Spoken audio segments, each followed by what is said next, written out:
السلام عليكم ورحمة الله وبركاته. خبجمتوتا أفجالتمتوتا إلمان أرمو. خبجمتوتا أفجالتمتوتا إلمان أرمو. خبجمتوتا أفجالتمتوتا إلمان أرمو. لايك بودي الدنيا بتنبتي أدوم قمتي نان ستي مرة. تعدلي قمتشو راجينو قولي بو غربان أبو مال جديد قمتشو كيسا ورب الكافة أرمون كون تعدلي قمتشو maal godhe jechuun keessan hin oolu waan ajaa'ibaa godhe kan waan kanatti gammaddu indikeetu oromoo ta'uu qabda. Oromoo waan kanatti gammada hin boona. Yeroo kanatti nama yeroo laambaan barbaadamutti dhabame guyyaa waan ajandaa godhannu waan gammachuu nuuf hafi du'enne du'aa eegalataa turre. Argataarra immoo aboonuma arganna waan gammachuun keessan isiniif baay'atu oromoo kiyyi. Daraartuu tulluudhaan gadda nu gammachiifte waan keessa keenyaa dubbatte kaleessa immoo taaddee gammachuudha. Waan ajaa'ibaa onnee nama cabsu waan hin gadda dubbadhen dhufee onnee keenya bishaanuma kana baasila. Oromoo kiyya laayikii godhi harkisin dhukkubinii harkisin cabinii laayikii godhiiti gammachuu kana na waliin qooddadhu siin jedha yookiin immoo buutiin ta'in yaa ummatal buut kan hin gammanne buutii qofa waan kana irratti. Maalirra dubbachuu dhufe isinitti fakkaata Taaddalaa Gammachuu kaleessa BBC afaan Oromoo irratti affeerame.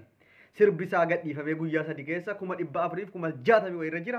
Ajaa'iba rikoordii guyyaatti 100 oliin daawwatame jechuudha. Sirba baay'ee jaallatame waa'ee Oromiyaa sirbee.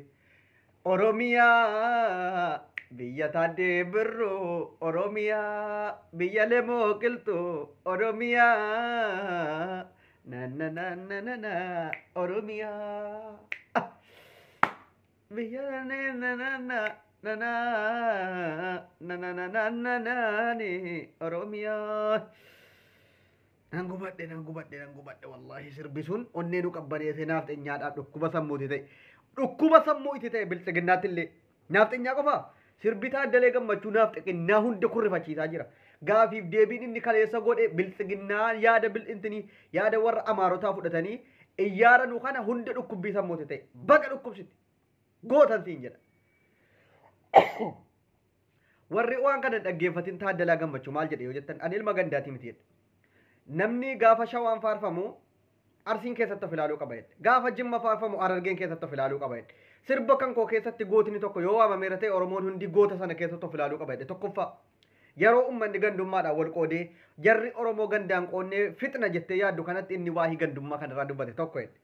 Waa'ee Finfinnee kana yoo dubbatu maal jedhe?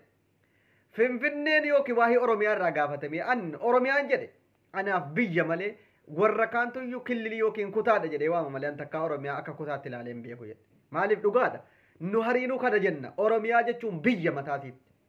Sabaaf sablammoonni hundi bara Oromiyaa keessa jiraataatii waa'ee Itoophiyaa dubbata bara. Oromiyaan mataansii biyya. Anaaf biyya jedhe. Kana achi dubbiin dubbatamu tokko hin jiru. Waan nuti waggaa meeqa iyyine jecha tokkoon ibsee jechuudha. Jechi daqiiqaa tokkootiin nu keessaa dubbata. Oromiyaa jechuun anaaf kutaa yookiin killilii tokko utuu hin taane biyya guutuudha. Warri isii diigna jedhanii hojjetaa waan halkanii guyyaa hojjetaa jiranuuf callisnee hin laallu. Waan kana callisnee laalluun haqqa gootutu ni nurraa qaban. Waan lafee jarriti caban waan jarri godhan kana dagachuudha jedhe. Dhugaasaati Taaddee kiyyaa. Kabaja siin mala akkuma nuti kaleessa nama nuyiif kabaja godhee nama dhugaa Oromoo dubbatu nuti yoomuu kabaja isaa eegnee fi akkanatti kabaja kenninaaf. Iggabba halkibir. Taaddalaa Gammachuu yeroo artiistonni hundiin V8dhaan makiinaadhaan viillaadhaan bitamtee garaa ofiitiif jecha bilchiginnaa jala fiigdee deemtee waraanaa wajjin sirbitu kanatti kan akka jaamboo kajootee kan akka caalaa bultume ati Finfinnee keessatti dhalattee guddattee duudhaa Oromootiif afaan Oromoo akkanatti waa'ee Oromoo erga ijoollummaa kee irraa kaaftee yaada mallaseetoo yaada mallaseeni nan dhufa qedaame shaashisii biteeni.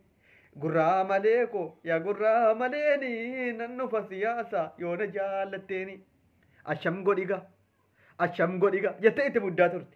Har'as akkanatti dhugaa Oromoo xaxxaaxessitee dubbachuu kee arrabni sin dadhabini ba'u. Arrabni kee yoomuu dhugaa dubbatu gurbaa. Guddadhu natu siin jedheen guddattaan.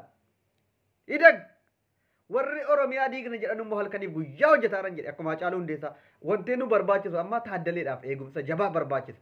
Taaddalee Gammachuu of dagatee deemuun qabu. Dubbii kana naafteenyaan dhageenyaan akkuma Haacaaluu Hundeessaadha.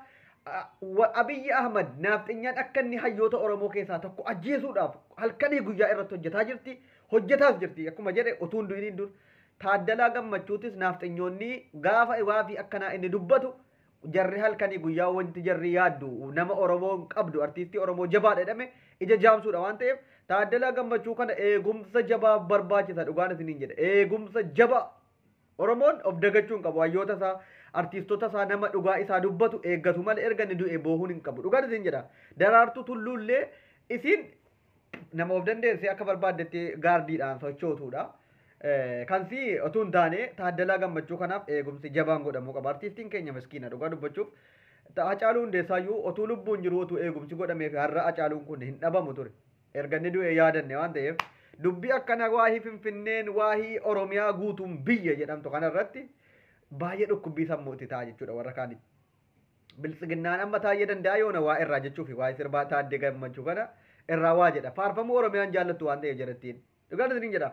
Faarfamuu Oromiyaa hin jaallatanu jarri. Itoophiyaa walumatti difnii kana Itoophiyaa jecha nafxeenyummaatiin guutamanii waan jiranuuf Itoophiyaa naatee agaree anchi yaallesh lanee kibree jecha jedhutti amantii waan ta'eef Oromiyaan biyya anaafis biyya malee anaaf takkitti an akka dhugaa kootitti biyya baay'ina lafaatiin baay'ina namaatiin qabeenyaan waa hunda of danda'e akkamitti isin killiliidha jettu. Oromiyaa jechuun bar Finfinnee fudhattee maaltu jirti Itoophiyaan?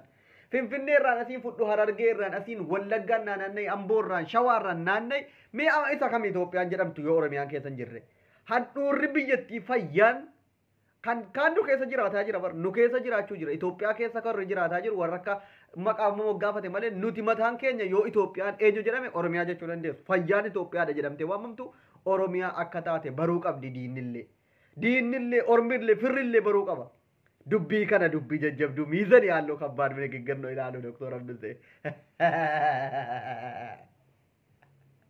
onneenu qabbaneessite Taaddee kiyya galatoomi Taaddee yeroo nama dhabne kanatti nama arganne yeroo namni dhabametti argamte ሰውበት ጠፋበት ዘመን አንተ ተገኘ ምርጥ የኦሮሞ ልጅ ኡመኒ keenya namarratti duulun baay'isina Taaddaleen gaafa callisu uummanni baay'een Taaddeen kun maal ta'e biltsiginnaa ta'e maaliif calliseettan namni waan callisuuf qaba Hacaaluu Hundeessaatis gaafa duraa callisee jennaan qeerroo jirtuurraa kara qeerroo feerroo intini jedhutti itti duulamaa ture dhugaa dubbachuudhaaf jibbaa isaatiif garuu tuntaan itti duuluun kun hin barbaachisu yoo namni callisu maaliif callisen jedhina Taaddalaa Gammachuu ofii isaatiin itti yaade akkamitti yeroo Oromiyaan diigamuudhaaf jarri itti yaadan kanatti sirba boombii Oromiyaa tiyya Oromiyaa biyya hayyuuf dhana Oromiyaa